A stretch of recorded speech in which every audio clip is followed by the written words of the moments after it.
Удушающий хват США дал результат, режим готов пойти на уступки. Орбан в минусе, Венгрия в плюсе. Большая проблема страны начала решаться сразу после разгрома союзника Путина.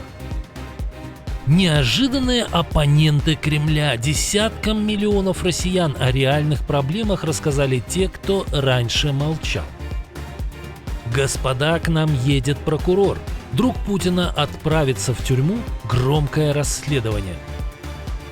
В НАТО открыт сезон охоты на российских шпионов. Первая страна рассказала о богатом улове.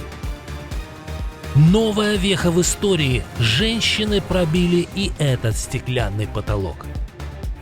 Сеанс дрессировки пропагандистов и чиновников. Кому из подчиненных диктатора досталась икра, а кому пришлось проглотить то, что люди не едят.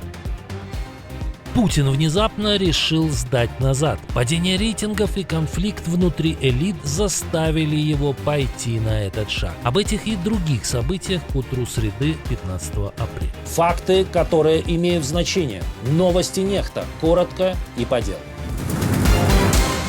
Новый раунд переговоров между США и Ираном может пройти уже завтра. Об этом пишет Associated Press со ссылкой на американских чиновников. Цель — успеть заключить соглашение до конца двухнедельного перемирия. Ну вот уже иранское агентство ИРНА это опровергает.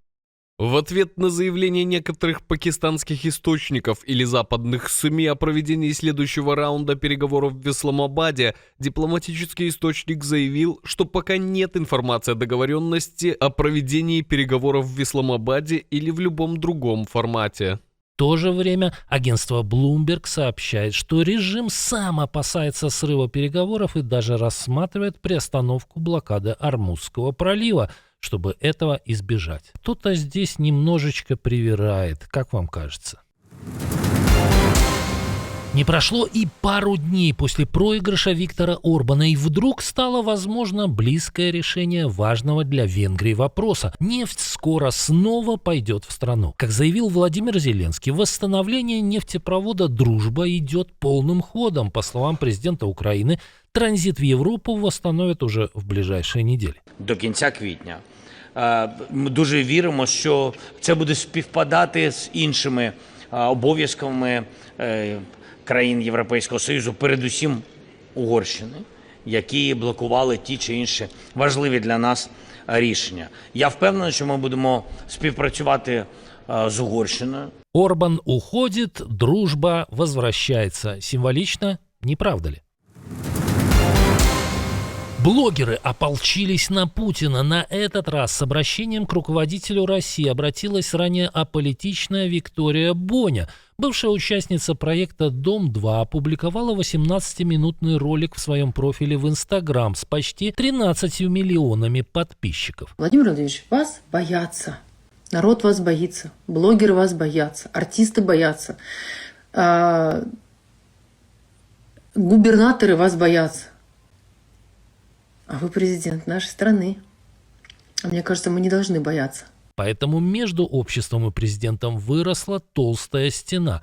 По ее словам, Путину не докладывают реальную ситуацию. Она перечислила проблемы: затопление в Дагестане, загрязнение побережья в Анапе, давление на бизнес из-за блокировок интернета, рост цен. Забыла только про войну. Боня утверждает, что все больше россиян ищут, как уехать из страны. Такие прозрения случаются в России в последние недели почти каждодневно, и даже среди ранее лояльных сторонников русского мира. Совсем недавно Путин раскритиковал помогавший травить Навального Илья Ремесло, а на днях уже один из создателей так называемого ДНР Павел Губарев в интервью Юрию Дудю. Это случайный человек, а случайных людей во власти не бывает. Если ты случайный человек во власти, значит ты петрушка. Вот и все. Чья — это уже другой вопрос. То есть Путин петрушка?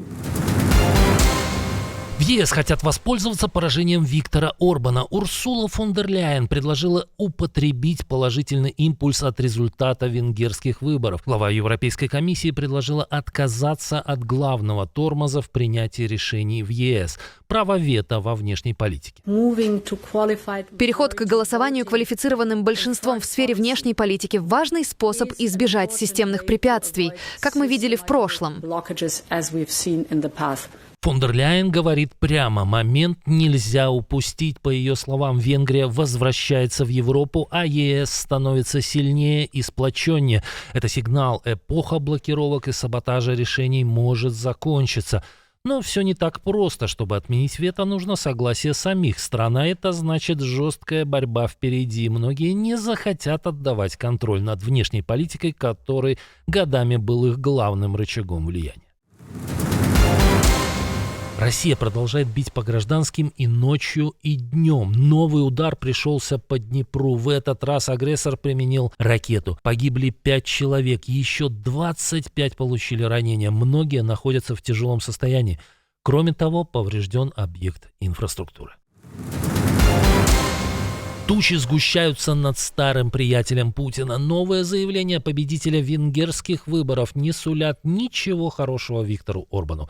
Петр Мадьяр хочет открыть страну для расследований Европейской прокуратуры. Гости займутся в первую очередь проверкой фактов коррупции и использования денег ЕС при старом правительстве. Будущий премьер прямо говорит: пусть следователи из Люксембурга проверят, куда уходили миллиарды. Мадьяр рассчитывает разблокировать около 17 миллиардов евро, замороженных Брюсселем из-за политики Орбана. При этом лидер Тисы подчеркивает, решать, виновен ли многолетний глава правительства, должен суд, а не политик. Контекст жесткий. По данным расследований, десятки миллиардов евро из ЕС распределялись через узкий круг компаний, связанных с окружением Орбана. Его союзники уже кричат о предательстве, но по факту это первый реальный риск, что систему начнут разбирать по косточкам. Враги садятся за один стол впервые за 33 года. В Вашингтоне прямые переговоры между Израилем и Ливаном. Таких контактов не было с 1993 года. Встречу готовил госсекретарь Марко Рубио при участии американских дипломатов и послов двух стран. То, что таких контактов не было так долго, прямое следствие безрассудных действий Хизбаллы, отмечают в Госдепе. Израиль воюет с этим террористическим союзником Ирана, а не с Ливаном, поэтому нет никакой причины, почему два соседа не должны вести переговоры. На столе 3 жестких вопроса: прекращение огня, разоружение Хизбаллы и возможное мирное соглашение. Все это происходит на фоне ударов Израиля по территории Ливана и затяжной эскалации. Но террористы, на которых у властей страны нет управы уже несколько десятилетий, конечно же, против. Эти переговоры — это капитуляция и сдача, и они лишат Ливан его силы. Мы призываем, пока еще есть возможность, занять историческую и героическую позицию, отменив эту переговорную встречу. Ключевой фактор — давление Дональда Трампа. После разговора с ним Биньямин Нетаньяху впервые согласился на прямой диалог. Если стороны не договорятся, регион рискует сорваться в еще более жесткую фазу конфликта.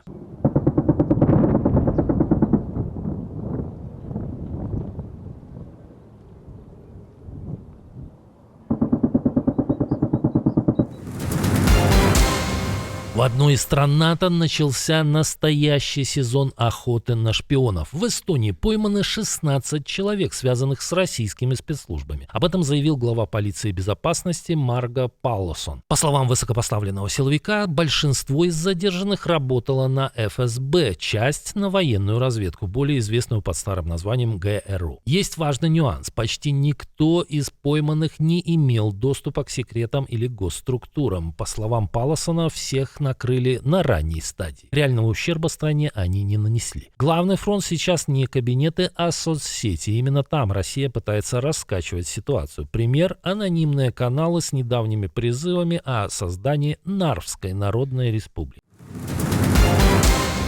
Стеклянный потолок пробит. Женщины уже становились министрами обороны, но во главе вооруженных сил еще никогда.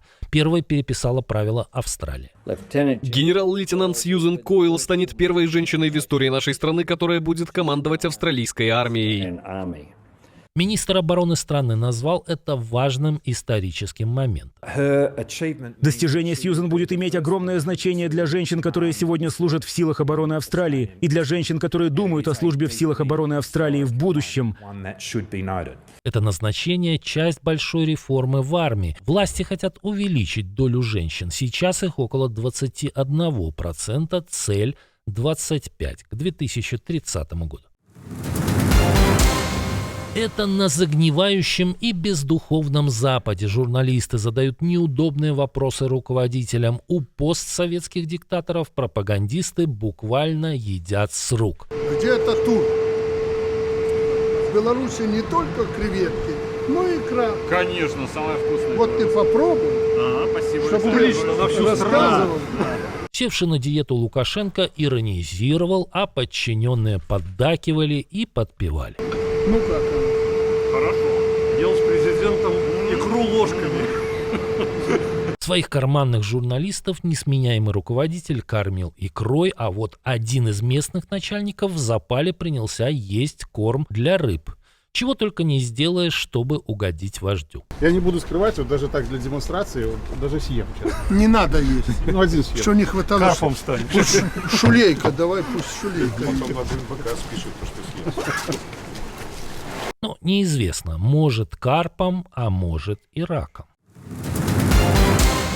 Кремль готов сдать назад. Российские власти могут ослабить блокировки Telegram из-за волны недовольства. По данным Bloomberg и Forbes, внутри элит начался конфликт, и часть чиновников предупреждает, интернет-ограничения бьют по экономике и создают политические риски. Причина, которая заставила призадуматься над отступлением, падение рейтингов Владимира Путина.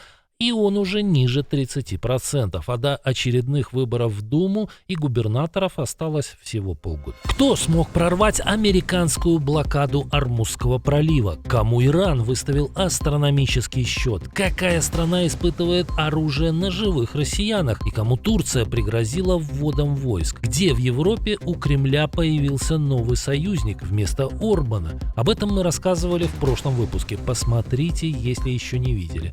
Приглашаю на вечерний выпуск.